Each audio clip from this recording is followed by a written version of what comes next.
વાત કરતા હતા અલગ અલગ સિચ્યુએશન તમને આપી છે, ત્રણ અલગ અલગ સિચ્યુએશન આપી છે અને ત્રણેયની બહાર પાડ્યાની આમનોંધ જ માંગી છે. બહાર પાડ્યાની આમનોંધ મતલબ કે આપણે બે આમનોંધ બનશે. આ બે આમનોંધ હાલ પૂરતી બનાવવાની નથી.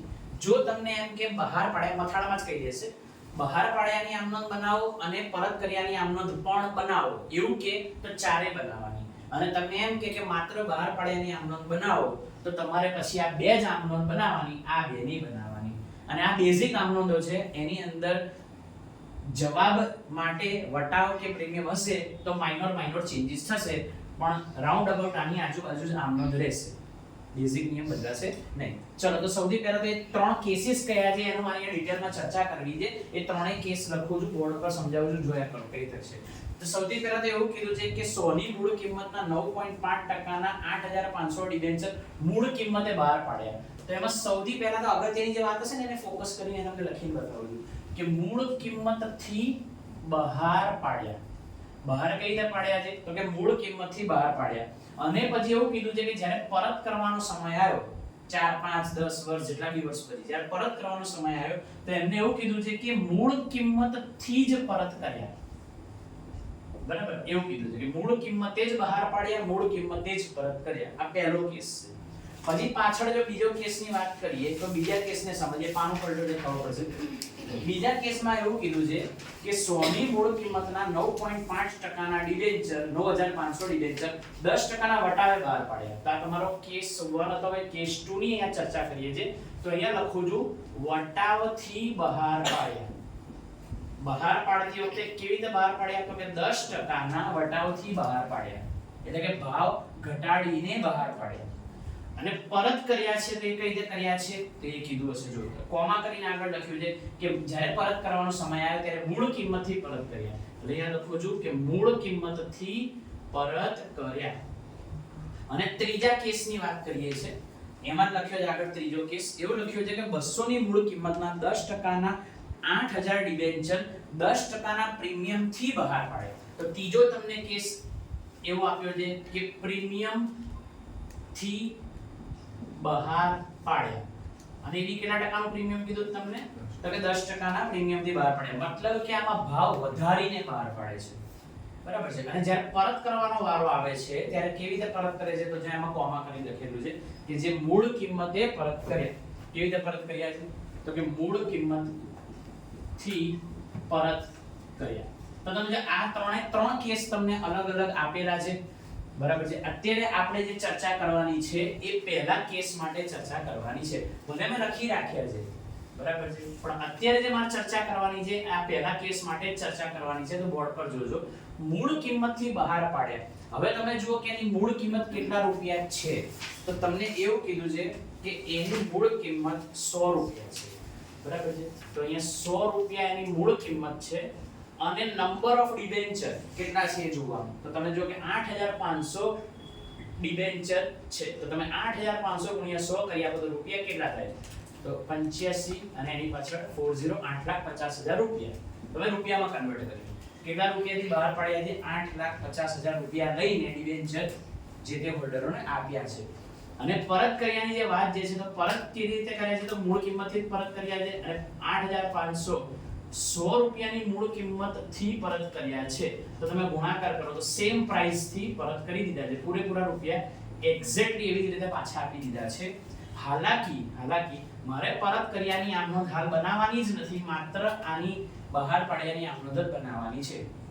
તો બહાર પાડ્યાની આમનોંધ મૂળ કિંમતથી બહાર પાડ્યાની આમનોંધ જે અહીંયા તમને નજર સામે દેખાય છે એનો જો યુઝ કરું છું તો તમારી બહાર પાડ્યાની આમનોંધ શું બનશે તો કે બેંક ખાતે ઉધારથી ડિબેન્ચર અરજી મંજૂરી ખાતે જમા.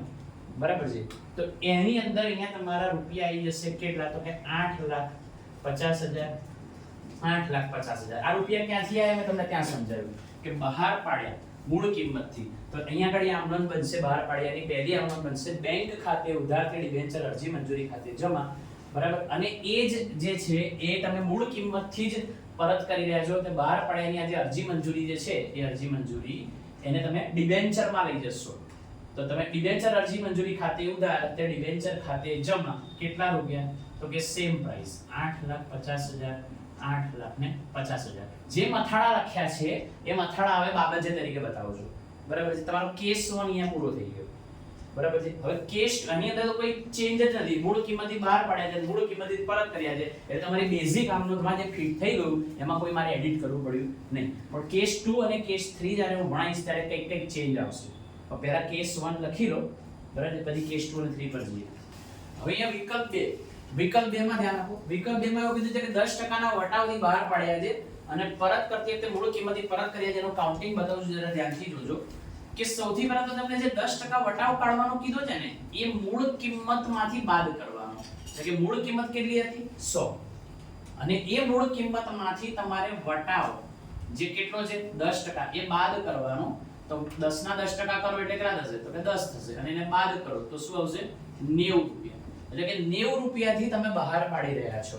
હવે એનો ગુણાકાર કરીએ તો તમે જુઓ કે કેટલા શેર હતા, ડિબેન્ચર કેટલા હતા? તો કે 9500, નંબર ઓફ ડિબેન્ચર 9500 હતા ને. આ તો 9500 અને એને ગુણ્યા 90 રૂપિયા લઈને તમે બહાર પાડ્યા છે, એનો જવાબ મને કહી આપો. 8,55,000. ઓકે.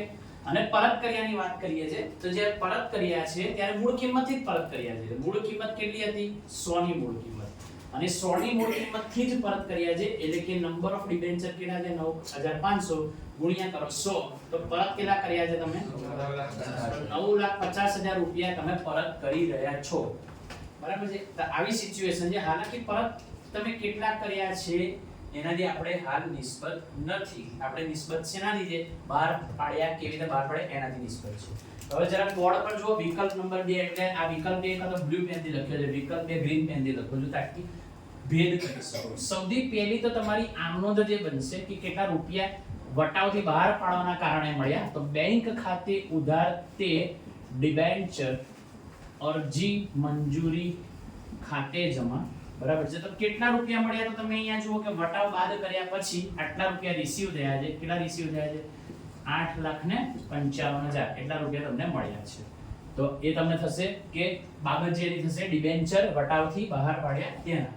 બરાબર. હવે એની અંદર જ્યારે બી વટાવ હોય કે પ્રીમિયમ હોય એ બધાની અસર હંમેશા બીજી આમનોંધ જે બનશે ને એમાં આવશે. આ જે બીજી આમનોંધ જે છે એ બીજી આમનોંધ તમારા માટે બહુ જ અગત્યની છે અને પેપર ચેકર એને ચેક કરવા પર બહુ જ ભાર દેશે, ધ્યાન દઈને ચેક કરશે. કેમ? કારણ કે વટાવ હશે તો એ વટાવ બી તમારે એમાં જ મેન્શન કરવો પડશે, પ્રીમિયમ હશે તો એ પ્રીમિયમ બી એમાં જ મેન્શન કરવું પડશે. ઈવન પરત કરતી વખતે આજે પરત કરી રહ્યા છો એ વખતે બી પ્રીમિયમ હશે, પરતનું પ્રીમિયમ જેને કહેવાય, તો એ પરતનું પ્રીમિયમ પણ ત્યાં જ મેન્શન કરવું પડશે. તો બધી હળીઓ જે કરવાની છે એ બધી ત્યાં જ કરવાની છે અને પેપર ચેકર એની પર ફોકસ કરશે. બરાબર છે. ચલો પહેલી આમનોંધ તો આપણે જેટલા રૂપિયા લઈને આપણે હતી એની એન્ટ્રી પાડી દીધી. હવે ધ્યાનથી જોજો કઈ રીતે કરીએ છીએ. તો હવે તમારે શું કરવાનું છે? તો ડિબેન્ચર અરજી મંજૂરી જમા છે અને ઉધાર લઈ લેવાનું. તો ડિબેન્ચર અરજી મંજૂરી ખાતે કરી દીધું ઉધાર. બરાબર. પછી અહીંયા કરીશું વટાવ છે ને, વટાવ એટલે અહીંયા લખીશું વટાવ ખાતે ઉધાર, ડિબેન્ચર વટાવ ખાતે ઉધાર. અને તે કેટલા ટકાના ડિબેન્ચર છે? સરનેમ તમે વાંચી 9.5 ટકાના ડિબેન્ચર છે. તો 9.5 ટકાના ડિબેન્ચર સરનેમ સાથે લખવાના. એકલું ડિબેન્ચર તો ભલે મેં અહીંયા આગળ તમને એકલું ડિબેન્ચર લખી આપેલું પણ એ સરનેમ લગાવી દેવાના કે 9.5 ટકાના ડિબેન્ચર ખાતે જમા. જો હવે ધ્યાનથી સમજો, અરજી મંજૂરીના જે જમા હતા 8,55,000 એમ અહીંયા ઉધાર કરી લીધા. બરાબર છે. અને અહીંયા મેં મૂળ કિંમત મૂકવાની કીધી છે. આખા ચેપ્ટર માટે હું તમને આ વસ્તુ સમજાવી દઉં છું અત્યારથી કે જ્યાં જે આપણે એકલો ડિબેન્ચર શબ્દ આવતો હોય ને ત્યાં મૂળ કિંમત જ આવશે, બીજું કંઈ નહીં આવે. ફિક્સ પકડી જ દેવાનું તમારા વાતને કે જ્યાં જ્યાં પણ સર ડિબેન્ચર શબ્દ લખશે ને, બરાબર, ડિબેન્ચર ખાતું ત્યાં મૂળ કિંમત જ લખવાની છે. આ વાતને સ્ટ્રિક્ટલી તમે ફોલો કરશો તો તકલીફ નહીં પડે. મૂળ કિંમત કેટલા રૂપિયા છે? તમારી 100 રૂપિયા છે. બરાબર ને? એટલે અહીં તમારે મૂળ કિંમત લખવાની છે. કેટલા તમારા હતા? તો કે 9,500 ડિબેન્ચર, 100 ની મૂળ કિંમત એટલે કે 9,50,000. તમે ડિફરન્સ થી કાઢવું હોય તો ડિફરન્સ થી બી તમે વટાવ કાઢી શકો આવી રીતે, જેવી રીતે મેં કર્યું એવી રીતે. અધરવાઇઝ તમને ખબર જ છે કે 10% વટાવ છે તો આ ડિબેન્ચર નો તમે અહીંયા ગુણાકાર કરો તો તમને વટાવ મળી જાય. 9,500 ડિબેન્ચર પર તમે 10 રૂપિયા વટાવ આપ્યો છે એટલે કે કેટલો વટાવ નીકળે છે તમારો? તો કે 95,000 રૂપિયા વટાવ નીકળે છે. વિકલ્પ 3 રકમમાં રેડ કરીએ છીએ. વિકલ્પ 3 માં 200 ની મૂળ કિંમત ના 10% ના 8,000 ડિબેન્ચર છે અને એ 10% પ્રીમિયમ થી બહાર પાડવામાં આવ્યા છે ને પરત મૂળ કિંમતથી કર્યા છે. ચલો અહીંયા બોર્ડ પર ધ્યાન આપો. હવે ત્રીજા વિકલ્પની વાત કરીએ તો પ્રીમિયમ થી બહાર પાડ્યા છે તો પ્રીમિયમ ને પ્લસ કરવાનું. જેમ તમે અહીંયા આગળ વટાવને માઈનસ કરેલું એમ પ્રીમિયમ ને મૂળ કિંમતમાં પ્લસ કરવાનું. મૂળ કિંમત કેટલી કીધી છે જરા ધ્યાનથી વાંચો, 200 કીધી છે. કેટલી છે તમારી મૂળ કિંમત? 200 છે. અને વત્તા તમે કરશો પ્રીમિયમ. કેટલું કીધું છે પ્રીમિયમ? 10%. તો 200 ના 10% કરી આપો જોઈએ 20 થાય ને, તેને પ્લસ કરો એટલે કે 220 રૂપિયાથી બહાર પાડ્યા. કેવી રીતે બહાર પાડ્યા છે? 220 રૂપિયાથી બહાર પાડ્યા છે અને એને ગુણાકાર કરીએ કે 9500 ડિબેન્ચર અને એના ગુણ્યા 220 રૂપિયા લઈને બહાર પાડ્યા છે. જરા ગુણાકાર કરો સર. 8000 સોરી 8000 ડિબેન્ચર છે. હા તો 8000 ગુણ્યા 220 કરી આપો 17,60,000. ઓકે, અહીંયા 8000 ડિબેન્ચર છે આપણે એ વાપર્યા. ઉપરના દાખલામાં 9500 હતા પણ અહીંયા 8000 છે એ વાપરવાના. ચલો પરત કઈ રીતે કર્યા છે? તો કે મૂળ કિંમતથી પરત કર્યા છે ને. જોયું તમે એવું લખ્યું છે તો કે 8000 ડિબેન્ચર છે જે કેટલાથી પરત કર્યા છે? તો કે મૂળ કિંમતથી પરત કર્યા છે. એટલે કેટલા થશે તમારા? મૂળ કિંમત 200. મૂળ કિંમત 200 છે. ગુણાકાર કરો જરા તો કેટલા થશે? 8 × 16 એટલે કે 16 લાખ રૂપિયા થાય હે ને. 16 લાખ રૂપિયાથી પરત કર્યા છે. ઓકે, તો તમે જુઓ કે મૂળ કિંમતમાં પ્રીમિયમ ઉમેરીને આટલા રૂપિયા લઈને બહાર પાડ્યા છે અને પરત કરતી વખતે 200 રૂપિયા મૂળ કિંમતથી પરત કર્યા છે. આ સિચ્યુએશન છે. હાલાકી પરત કર્યાની તમારે અત્યારે કોઈ ચિંતા જ નથી કરવાની કારણ કે દાખલા માત્ર બહાર પાડ્યાની આમનોંધ બનાવવાની છે. તો અમે બનાવીએ છીએ આમનોંધ. તો સૌથી પહેલી જે આમનોંધ બનશે એ તો સાવ સિમ્પલ સોબર આમનોંધ છે. બેંક ખાતે ઉધાર તે ડિબેન્ચર અરજી મંજૂરી ખાતે જમા. આ રીતે તમારી આમનોંધ છે. રૂપિયા કેટલા છે? તો કે આટલા થશે 17,60,000. 17,60,000. અહીં તો જે રૂપિયા લઈને પ્રીમિયમ સાથે હોય તો પ્રીમિયમ સાથે વટાવાળા તો વટાવાળા જે બી રૂપિયા હોય એની આમનોંધ બતાવી દેવાની. પણ અહીંયા મેન્શન ના થાય. એ બધું તમારું પ્રીમિયમ ને વટાવ બધું સેકન્ડ આમનોંધમાં મેન્શન થાય જેવું મેન્શન કરી છે એમાં. તો હવે શું થશે? તો ડિબેન્ચર અરજી મંજૂરી જે જમા છે એને શું કરી લેવાનું? ઉધાર. અહીં કરીશું ડિબેન્ચર અરજી મંજૂરી ખાતે ઉધાર 17,60,000. હવે તે અને તે બે વિગત તમારી જમા થશે. કેમ બે વિગત જમા થશે? કારણ કે પ્રીમિયમ જે છે ને, આજે પ્રીમિયમ એ પ્રીમિયમ જમા થાય. વટાવ હોય તો વટાવ ઉધાર થાય. જોઈ લો, વટાવ હોય તો વટાવ શું થાય? ઉધાર. પણ પ્રીમિયમ હોય તો પ્રીમિયમ ને શું કરવું પડે? જમા. આ તો એનું એ જ રહેશે. એટલે કે તે તમારા 10% ડિબેન્ચર, આ વખતે ડિબેન્ચરની સરનેમ શું છે? 10% છે. તો 10% ના ડિબેન્ચર ખાતે જમા. તો અહીંયા તો મૂળ કિંમત આવશે ને. તો તમારે એવી રીતે માનો કે મૂળ કિંમતથી કરવું હોય તો 8000 ગુણ્યા મૂળ કિંમત કેટલી છે તમારી? 200. કેટલા થશે? 16 લાખ. બરાબર. તો તમે જો કે જમા રકમ ખૂટે છે. તમે આવી રીતે પ્રીમિયમ સુધી પહોંચી શકો છો. અધરવાઇઝ અહીંયા ક્લિયર લખેલું જ છે કે પ્રીમિયમ. તો પ્રીમિયમ ખબર છે ને આપણને કે પ્રીમિયમ શું થાય? જમા થાય. તો અહીંયા લખી નાખી છે તે ડિબેન્ચર પ્રીમિયમ અથવા જામીનગીરી પ્રીમિયમ પણ શબ્દ તમે વાપરી શકો છો. અહીંયા એમાં કોઈ વાંધો નથી. આપણે ડિબેન્ચર પ્રીમિયમ શબ્દ લખ્યો છે. જામીનગીરી પ્રીમિયમ ખાતે જમા. તો 8000 નંબર ઓફ ડિબેન્ચર ને પ્રીમિયમ કેટલાનું થાય છે તમારું? તો કે 20 નું.